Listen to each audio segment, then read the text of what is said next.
나를 모르는데 난들 너를 알겠느냐. 한치 앞 샬롬. 순간 당황하셨을 분들도 계실 것 같습니다. 방금 들은 곡은 그 유명한 김국환의 타타타입니다. 처음 시작 가사가 오늘 주제와 연결이 되는 것 같아서 한번 넣어보았습니다. 내가 나를 모르는데 난들 너를 알겠느냐. 가사처럼 우리는 과연 누구일까요? 이것에 대해 알고 싶지 않으십니까?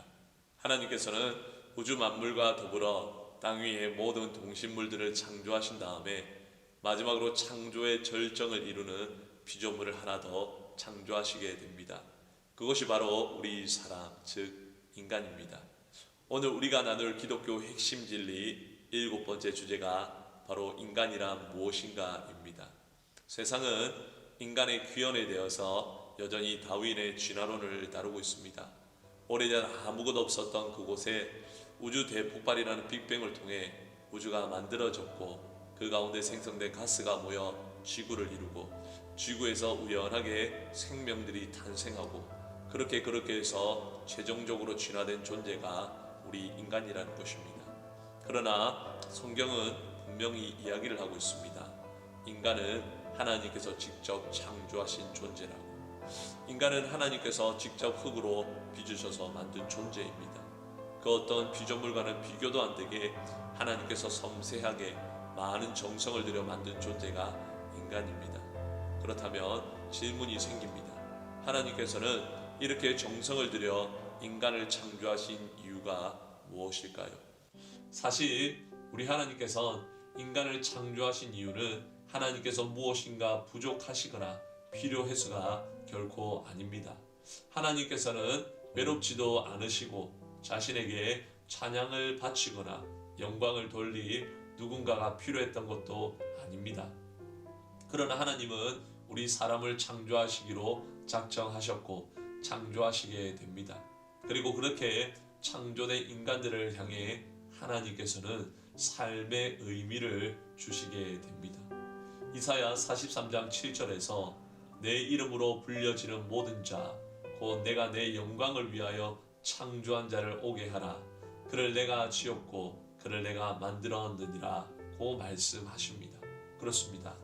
인간은 바로 하나님의 영광을 위해 창조된 존재입니다.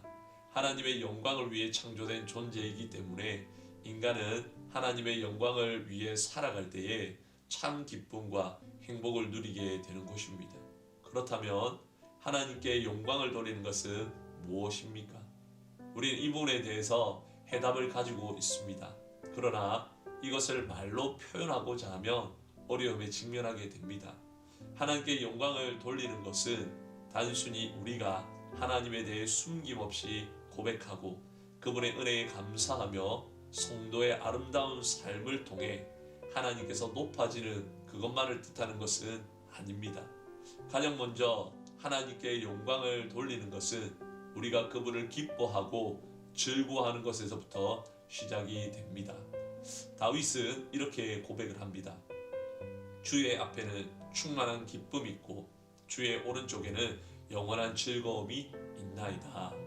성경에서 하나님께 가장 많은 영광을 돌린 인물이 누구냐고 묻는다면 아마 다윗이라 대답할 분들이 많을 것입니다. 이 다윗이 하나님과 교제를 하면서 그분 안에서 충만한 기쁨과 즐거움을 맛보게 됩니다. 좀 더 쉽게 말하면 하나님을 기뻐하며 누리다 보니 하나님께서 무엇을 기뻐하시는지 하나님께서 무엇을 즐거워하시는지를 알게 되었다는 것입니다. 하나님께서는 우리가 하나님으로 인해 즐거워하며 기뻐하시길 원합니다. 그렇게 될 때 우리는 하나님께 진정한 영광을 돌리게 되는 것이고 하나님의 창조 목적에 충실한 삶을 살게 되는 것입니다.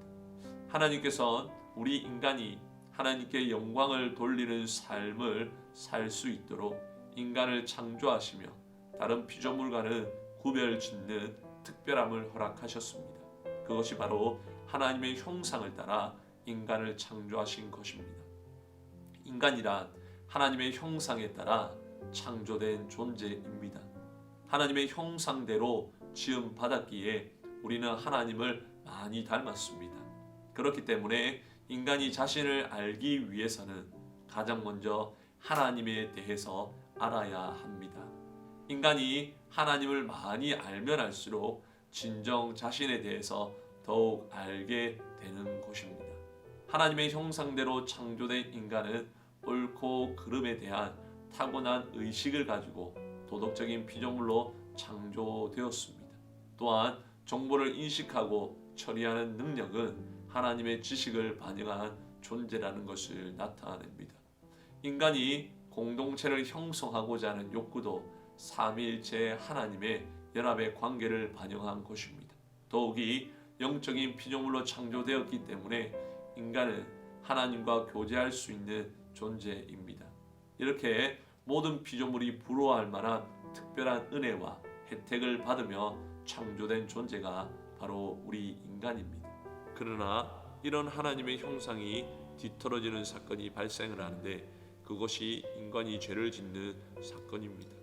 죄로 인해 하나님의 형상은 무너졌고 인간은 원래 창조에 의도된 모습을 보여주지 못하며 더 이상 전처럼 하나님과 교제할 수 없게 됩니다.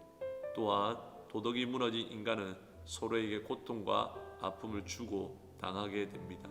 그러나 하나님의 형상이 무너진 인간의 모습을 안타까워하신 하나님께서 한 가지 방편을 마련하셔서 하나님의 형상을 회복하도록 하시는데 그것이 바로 복음 예수님입니다. 인간에게 복음이 필요한 이유가 이것입니다. 그렇습니다. 인간이란 복음이 필요한 존재입니다. 하나님께서 예수님의 삶과 죽음과 부활을 통해 당신의 자녀들에게 무너진 하나님의 형상을 회복시키시게 됩니다. 즉, 우리가 예수님을 믿는 순간 우리 속에 무너졌던 하나님의 형상이 회복되며 죄인이었던 옛사람을 버리고 하나님의 형상이 새 사람을 입게 됩니다. 우리는 이 땅에서 예수님을 따라가며 하나님의 형상을 조금씩 회복하며 결국은 세상 끝에서 하나님의 형상을 완벽하게 회복하게 되는 것입니다. 그리고 하나님의 형상을 입은 인간에겐 의무가 주어지게 됩니다. 그래서 인간이란 하나님의 명하신 의무를 가진 존재입니다. 하나님의 형상대로 지음받은 피조물인 인간은 지상에서 하나님의 대리인이 되도록 지음받았습니다. 이것은 어느 나라의 왕이 자신의 신하들에게 자신을 대신하여 나라 곳곳을 다스려 왕의 명예를 드높일 수 있게 다스리라고 명령한 것과 같습니다. 인간은 하나님이 주신 땅의 풍요를 마음껏 누리되 땅을 보호하고 땅을 지으신 하나님께 대한 경외심을 표현하면서 땅을 다스려야 합니다. 지금까지 인간은 이것을 잘못 이해해서 자연을 자신의 것으로 생각하며 훼손하고 이기심과 욕심을 채우기 위해서 남용했습니다. 하지만 그것은 잘못된 이해와 하나님의 형상이 무너진 인간의 실수였습니다.